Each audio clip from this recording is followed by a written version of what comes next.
The Collective, Accelerating Alchemy. This week's guidance from the Ascended Masters, Archangels, Star Nations families, Earth Elements, Fey Elders, Angelic Legions, Dragon Tribes, and other light beings known as the Collective.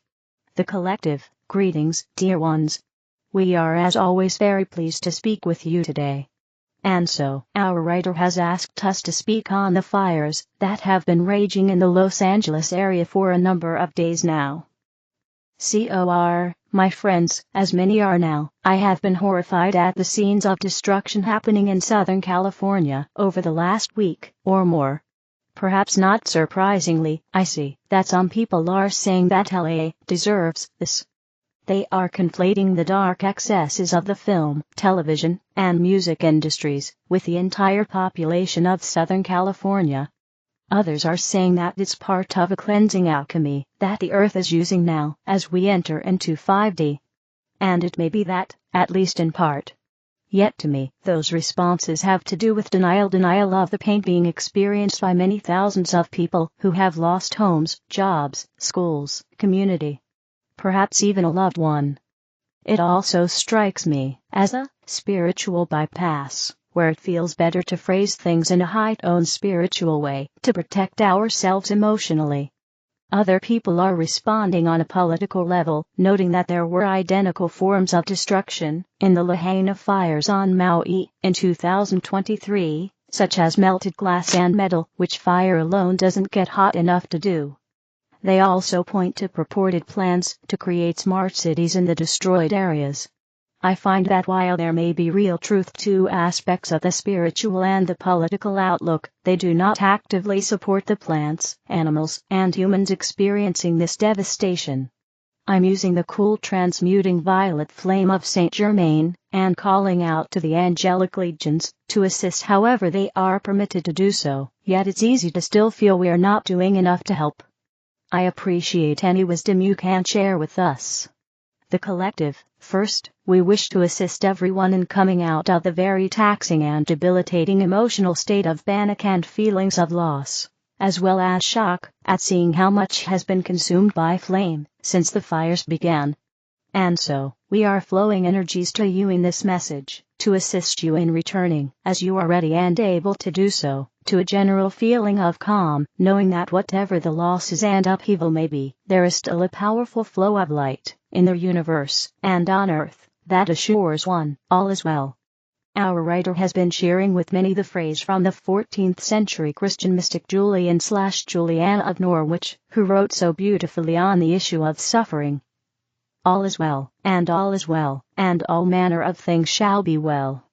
What you are entering into in the 5th dimension is far greater than the forms of experience you knew in the 3rd dimension. Most assuredly, it will appear that Earth is still firmly stuck in the 3rd dimension for the most part, given the sort of destruction, as well as war, poverty, inequality, and other issues still knocking at the door, begging to be solved or dissolved. We are aware of the great suffering and shock that many feel now, and have felt in this and many lives, as a result of harsh experiences. And yet, the range of experiences that human beings actively choose to take on in an Earth life is magnificent in its way. Each person decides, before incarnating once again, what soul qualities they would most like to develop in their next life in the physical, and what circumstances and relationships might bring about that growth. And so, though it feels to be a ridiculous thought, nearly all choose traumatizing situations and events quite intentionally, for quite a number of Earth lives. Often this is to bring up the pain experienced in other Earth lives from those same situations, and to fully face and heal that great fissure within, between love and fear. At other times, a person desires to experience themselves what they have in another life put upon another, to release the pattern of victimizing others by experiencing victimization themselves. There are other scenarios as well, such as the opportunity to plant great light into a particular illness or form of violence. Yet we wish simply to remind you, none of this is put upon a person, but chosen by them. This we do not see as a spiritual bypass moment so much as a way to view the other person as still in charge of their life, fulfilling choices made while still in the higher realms for reasons of their individual path of soul growth. Most assuredly, there are many engaging in some form of bypassing the bigger issue now, as they prefer to remain in duality of the idea that some deserve their harsh circumstances. We do not support this, nor do we judge another's path. We would say merely that in deciding to move up to the fifth dimension, humanity and Mother Gaia have entered into a new phase of release. Release from the age of destruction is not neat nor a calm undertaking.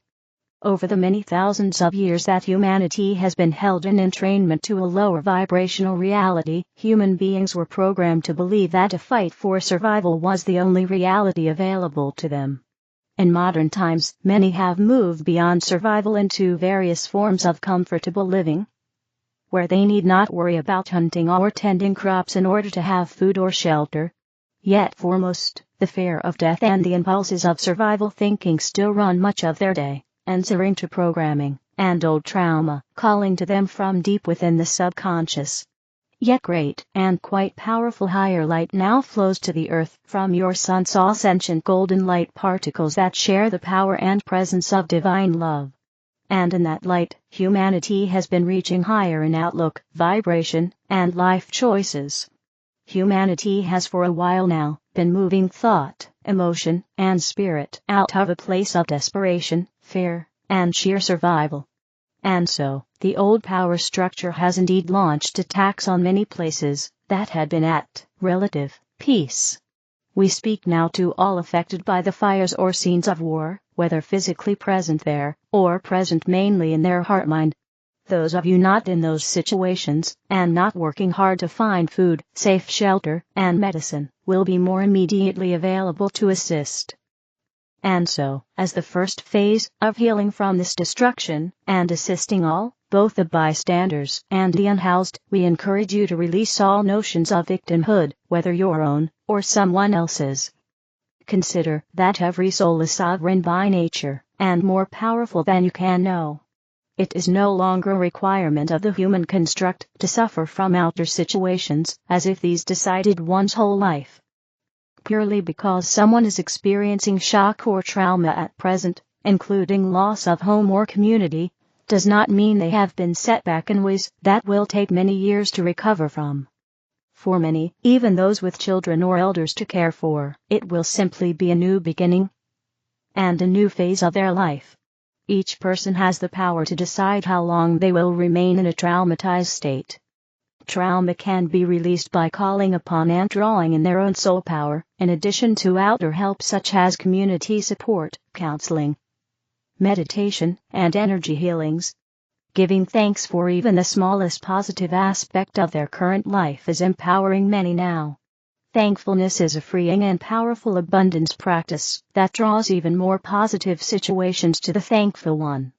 Now, we will say that many have no idea of calling on the power of their soul as an option to dealing with intense stress or shock of any kind. And this is where all of you who are not having to evacuate your home or deal with the loss of it can help greatly. And so, just imagine one child or adult, or one family who has experienced destruction such as the fires or armed conflict, as sitting quietly with palms facing up, as you do the same. Visualize a great column of higher light pouring down into them from their soul and the higher realms. See it flowing straight down through all the chakras and energy centers in and around the body, and all throughout the body itself.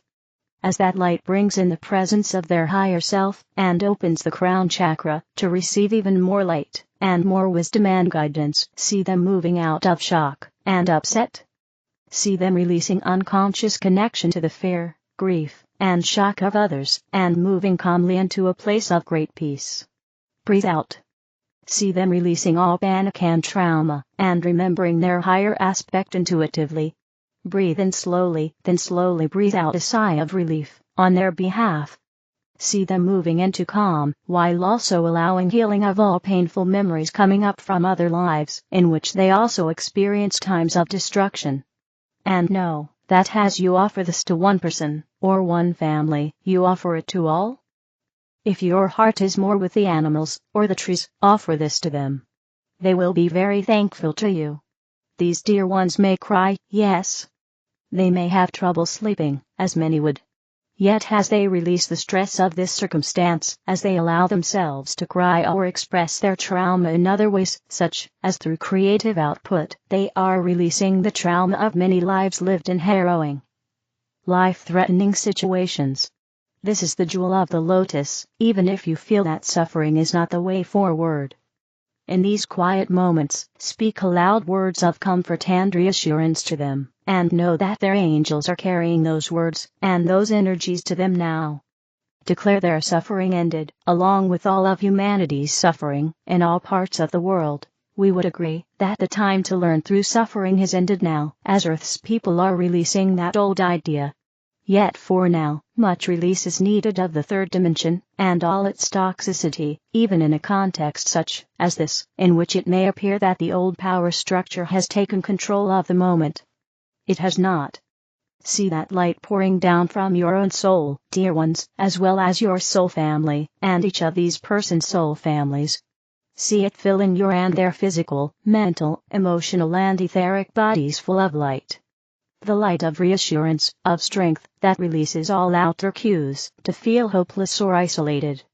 The light of divine love, which can never abandon anyone, for any reason.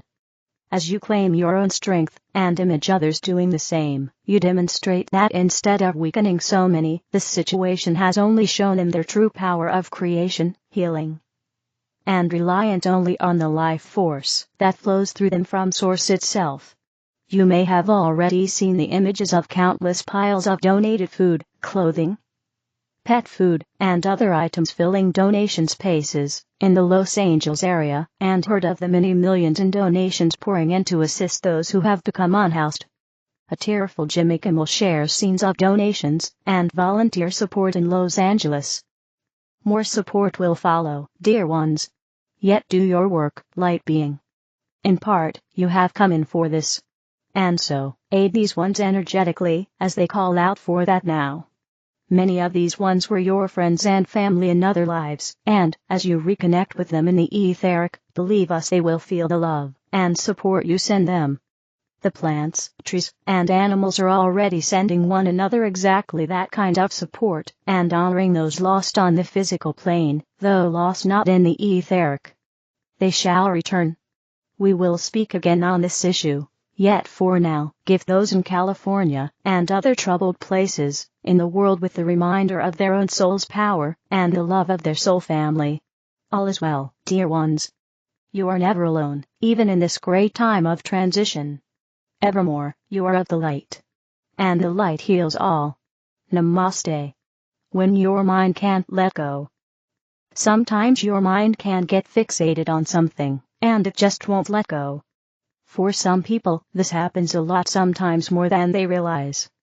How can you tell if your mind won't let go of something? Some signs. You won't let go of an argument you're known for always wanting to be right, or replay conversations in your mind, arguing internally used to, over an offense for a long time. You hold grudges, you get frustrated a lot, because things aren't the way you like them. People get tired of you complaining or being frustrated by the same things over and over. You regret things strongly and wish you could go back and redo key moments of your life. You can't forgive yourself for things you've done. A mind that fixates is a human thing, but if you're unable to let go, your mind becomes more and more rigid. And this can affect your relationships, your ability to focus on the present moment, and your happiness. I'm not saying that this tendency to fixate the mind is a bad thing. There's a strength to it, a protectiveness, a fire. But what if you want to have a more fluid mind and let go? May for a bit of peace of mind? Let's look at how to let go. Why the mind fixates. Let's start with why the mind fixates on something in the first place.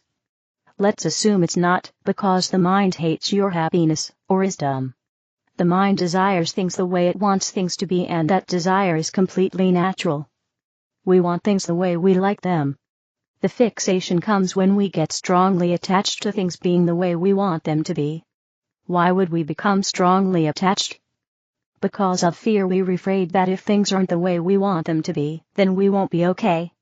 For example, If I'm wrong about an argument, then my fear might be that people will think I'm dumb if I don't defend myself against someone else's criticism. Then my fear might be that I'm not a good person, or won't be seen as a good person if I don't hold on to a grudge or resentment. Then my fear might be that people will just walk all over me and disrespect me if I am frustrated about things not being the way I want them. Then my fear might be that if things aren't that way, I won't have control over a scary situation. Do any of these sound familiar? Your mind's fear might be in one of those. Or maybe there's another fear, but it's likely to be a fear that you won't be okay for some reason. How to let go. Knowing why our minds fixate because of fear might help us to understand how we can start to let go. We have to first simply acknowledge the fear. We're afraid we won't be okay. That's an understandable fear to have. It's totally okay to have that fear and to have a mind that's fixated because of it. Next, we might ask, what does my fear need in order to feel that I'll be okay? The first reaction might be, I need things to be the way I want them to be. Which is, of course, the belief underlying the mind's tendency to attachment. But what if you didn't need things to be that way in order to be okay? What if you could trust that you'll be okay no matter how things turn out?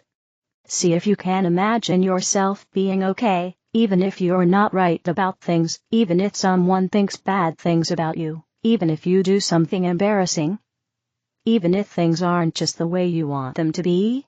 If you can believe in that, then what would your fear need to feel that you'll be okay? For me, I simply need a deeper breath, a little presence, and a little love. Then I don't need for things to be anyway. How to practice letting go. Let's take all of that and put it into practice. Notice when your mind is fixated. This will usually be accompanied by frustration, or an inability to let go of an argument or offense, and tightness in your body and mind. If all you do is notice this, you'll be making huge progress. Pause and acknowledge the fear.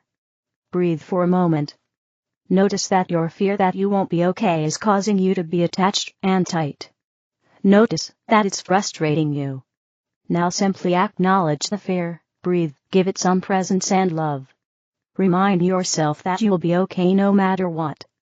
Start to develop a deep trust in your okayness by reminding yourself that being right, or being offended, or having things your way aren't required for you to be okay. You can be okay no matter how things turn out.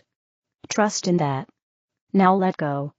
Breathe, and acknowledge that you could be wrong. Acknowledge that the other person might have had good intentions. Acknowledge that you don't need things to be your way. Forgive the other person, or yourself. Feel how loving and open this is. I don't expect each of these steps to be easy. That's okay, we don't have to be attached to doing it right. Just practice. See what happens with a mind that's curious. And then see what might happen if you let your mind release and be fluid. See what kind of openness might come with love. Leo Babauta. Zen Habits. Celestial White Beings, Divine Change. Greetings, beloved beacons of light. We are the celestial white beings. We come forth with celestial vibrations of pure white light that promote the presence of peace, fulfillment, and bliss within your being. Please remember that it is your divine right to be blissful upon the earth. The more that you focus upon the creation of bliss, the more you will notice it navigating into your reality. Today we wish to speak of divine change. We also call this, upon the inner planes, the winds of change, because to us, on the inner planes, it is as if the Creator is sending very powerful winds through the universe of the Creator, and these, they catch your intention, they invite you to stop, to ground yourself, and to experience the presence of this powerful energy force. In doing so, you invite yourself, as does the Creator invite you, to revalue yourself. What we, the celestial white beings, mean about this is, you have many things that you value: physical objects, people, thoughts, ideas, perspectives, goals, and dreams, and yet, this divine change, these universal winds from the Creator, throughout the entire universe of the Creator, invite you to look at your values once more. In this new emergence of your divine self, You will notice that your values change. Some things that you have been holding on to for such a long time, you might find that you no longer need them, they no longer have an importance for you. This might also manifest, maybe you have an idea/dream, and there is one thing that is stopping you from achieving that dream. It might be something that you value, something that you feel you cannot live without, something that is important, or cannot be changed. What you may notice is that you are willing to let go of what is valuable in order to allow something greater to enter into your reality. It might be that there is a need to let go of a family member, a friend, or relationship that is immensely valuable to you. In doing so, you are creating an opening for divinity, the divine creator, to enter through you in an expression. It is important that we, the celestial white beings, share with you that there is no need to let go of everything that is valuable to you. What we are sharing with you is that you will notice, naturally/organically, that things that you put importance upon that were valuable to you don't seem to have the same meaning, and that you are willing and able to let go of them.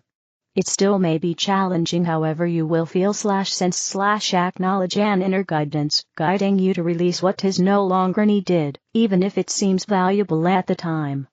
This transition and transformation is coming forth because of a shift that has occurred within your being, a new stage of ascension in which humanity has been a part. It is also that you will recognize through the release of valuable things that you will create a powerful shift within your own being that will open you up to a new reality. So it's not only about your own energies and perspectives changing, but it is a new reality that is coming forth that you are creating through the release of something that seems very valuable and important to you.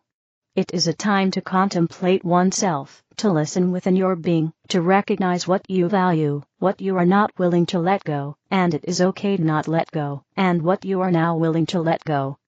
Recognize, is this different from last year, from a month ago, from a week ago? Has there been a noticeable shift within your being that is allowing you to embark on creating a new reality, a new pathway? We, the celestial white beings, invite you to contemplate this. You will notice that you value yourself, your soul, and the Creator. You might also want to contemplate, what does it mean to value oneself/soul/Creator? Are you ready to give all of these into the central space of the Creator? And if you do, what will happen? We will leave you to contemplate. We are the celestial white beings, and we thank you. Source: arrayoflight.com. The other videos are in the English video playlist. Help me spread the light. Click like, share, and subscribe to the channel. Thank you.